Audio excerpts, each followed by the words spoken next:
এই মুহূর্তে সরাসরি নজর রাখবো গলসিতে নির্বাচনী সভায় মমতা বন্দ্যোপাধ্যায়।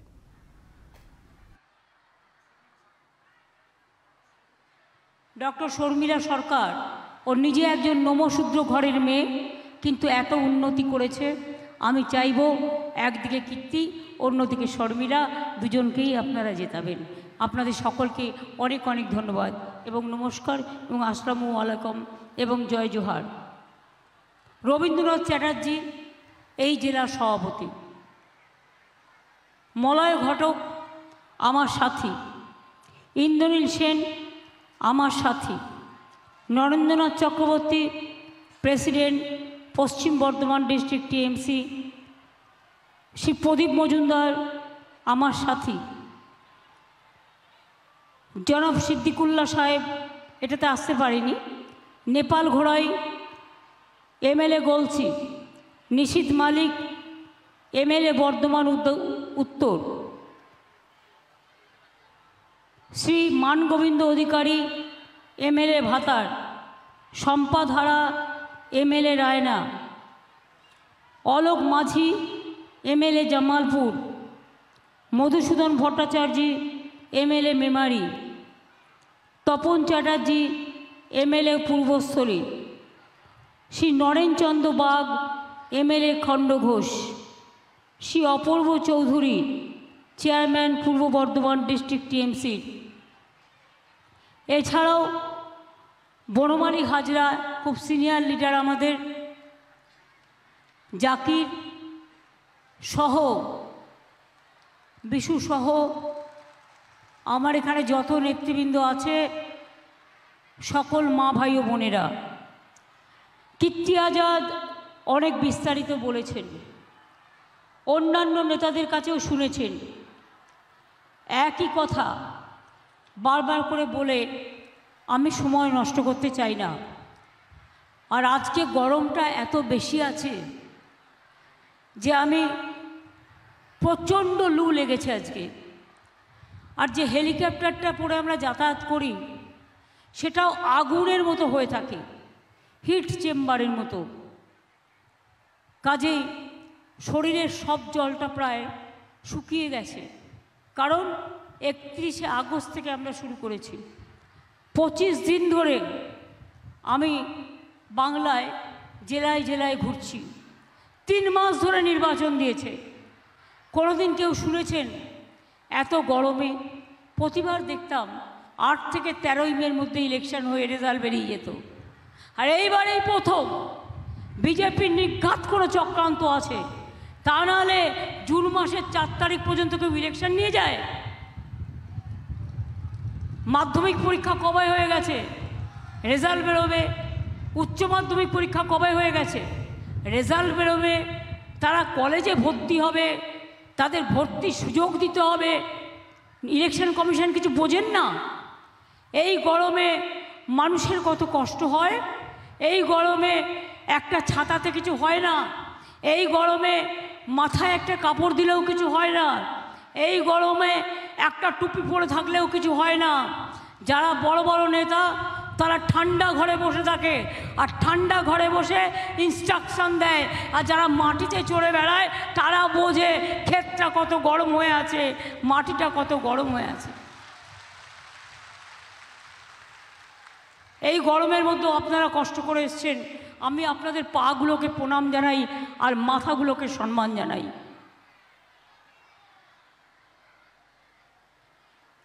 সবই তো শুনেছেন, নতুন করে বলার কিছু নেই। এটা বাংলার ইলেকশন নয় যে আগামী দিনে আমাদের সরকার থাকবে কিনা, এটা আগামী দিন মোদি থাকবে কিনা তার নির্বাচন। এবং আপনারা জিজ্ঞেস করুন, মোদিবাবু সকাল থেকে রাত অবধি বিজেপির প্রধানমন্ত্রী, আপনি শুধু আপনার প্রচার করে বেড়াচ্ছেন। সকাল থেকে শুরু করে দুপুর সন্ধ্যে রাত সারাক্ষণ নিজের প্রচার করে বেড়াচ্ছেন। একটা কোভিড ইঞ্জেকশন দিলেও সেখানেও নিজের ছবি রেখে দেন। এত ছবি দিয়ে কী হবে? যখন আমরা সবাই একদিন ছবি হয়ে যাব তখন আমরাই তো এক একটা ছবি হয়ে যাব। এত ছবির দাম কোথায় থাকবে? গলসির মানুষকে আমি খুব ভালোবাসি। গলসি বুদবুদ আজকে আমার জায়গা নয়, অনেক দিন আগেকার। আপনাদের মনে পড়ে আমাকে হাজরায় মারার পর আমি যখন 91-এ মিনিস্টার হলাম, ইউথ মিনিস্টার 1.5 বছরের জন্য, ইউথ স্পোর্টস উইমেন চাইল্ড, আমি গলসি কাকসা বুদবুদে মিটিং করতে এসেছিলাম। এত ভিড় হয়েছিল, বুদবুদের একটা স্কুল গ্রাউন্ডের পাশে সম্ভবত মিটিংটা হয়েছিল। আমি মিটিং করে চলে যাবার পর আমি শুনেছি ভিড়ের চোটে একটা দেওয়াল ভেঙে গিয়েছিল এবং একটি 12 বছরের ছেলে মারা গিয়েছিল।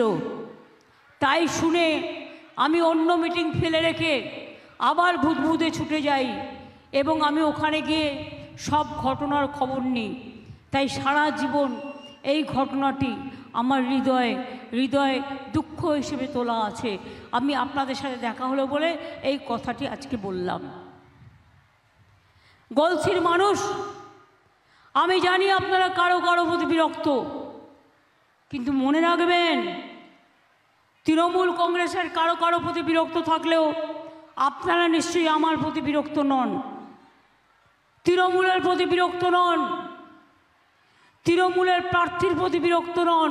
সে তো এখনো যেতেই নি, জিতবে ইলেকশন হলে। আর এখানে যিনি দাঁড়িয়েছেন বিজেপির, তিনি তো খড়গপুরের এমপি ছিলেন। তার দল তাকে খড়গপুরেই মিদনাপুরে টিকিট দেয়নি। প্রতিদিন রাস্তায় দাঁড়িয়ে বলছে তৃণমূলকে পেটাও, তৃণমূলকে ডান্ডা মারো, তৃণমূলকে লাঠি মারো। এটা কারো মুখের কথা হতে পারে? এটা মুখের ভাষা হতে পারে? একটা রাজনৈতিক নেতা যখন এই ধরনের কথা বলে তখন মনে রাখবেন সে রাজনৈতিকভাবে দেউলিয়া হয়ে গেছে। আর কেউ যদি ভাবেন প্রচারের আলোকে থাকবার জন্য তিনি উল্টো পাল্টা কথা বলেন, ওদের কেউ বলে না বোমা ফাটাবো, কেউ বলে উল্টে দেবো, কেউ বলে ওপরে পা ঝুলবে, নিচে মাথা রেখে দেবো, কেউ বা বলে লপটো দেঙ্গে, এই সমস্ত ভাষা বলে। এই সমস্ত ভাষার কোনো মানে হয়? রাজনাথের মতো মানুষ আমি কোনোদিন আশা করিনি। জয়গাইগাঁও মিটিংতে এসে বলেছে, এই ভাষাটা আমি কাগজে দেখেছি, আমার ভাষা নয়, ক্ষমা করবেন, এটা আমার ভাষা নয়, আমি জাস্ট ভাষাটা উচ্চারণ করতেও লজ্জা পাচ্ছি। উনি বলেছেন, কাগজে বেরিয়েছে, সুতরাং এটা তো বেরিয়েই গেছে। কোন মাইকা লালা হ্যায় যে ক্যা ঢুকেঙ্গে?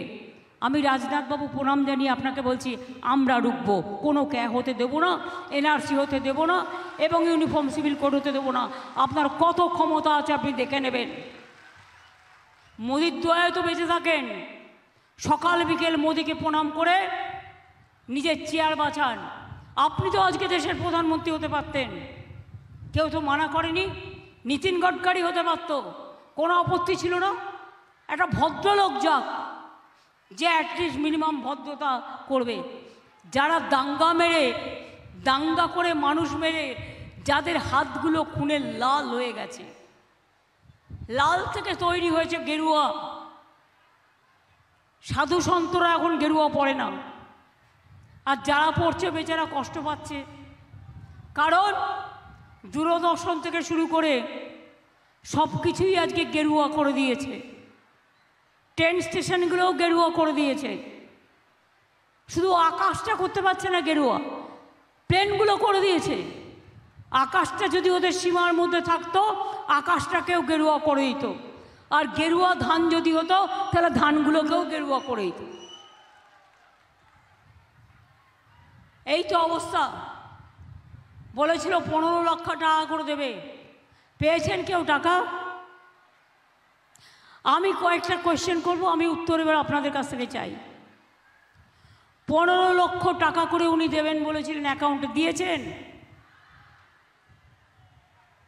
যদি দিয়ে থাকেন বলুন হ্যাঁ, যদি না দিয়ে থাকে বলুন না। দিয়েছে? উনি বলেছিলেন 2 কোটি বেকারকে চাকরি দেবেন, দিয়েছেন? উনি বলেছিলেন কালো টাকা ফিরিয়ে আনবেন, ফিরিয়ে এনেছেন? গ্যাসের দাম বেড়েছে, ওষুধের দাম বেড়েছে, জিনিসের দাম বেড়েছে। এগুলো তো কেন্দ্রীয় সরকারের ঘাড়ে পড়বে, এগুলো তো দিল্লির কাজ। আমরা কি চাই? রুটি কাপড়া মাকান, এটাই আমার স্বাদের হিন্দুস্তান। আর ওরা কি চায়? এনআরসি। বলছি হবে না, হবে না, হবে না, হবে না। বাংলার আওয়াজ, বাঙালির আবেগ, জি 24 ঘন্টা।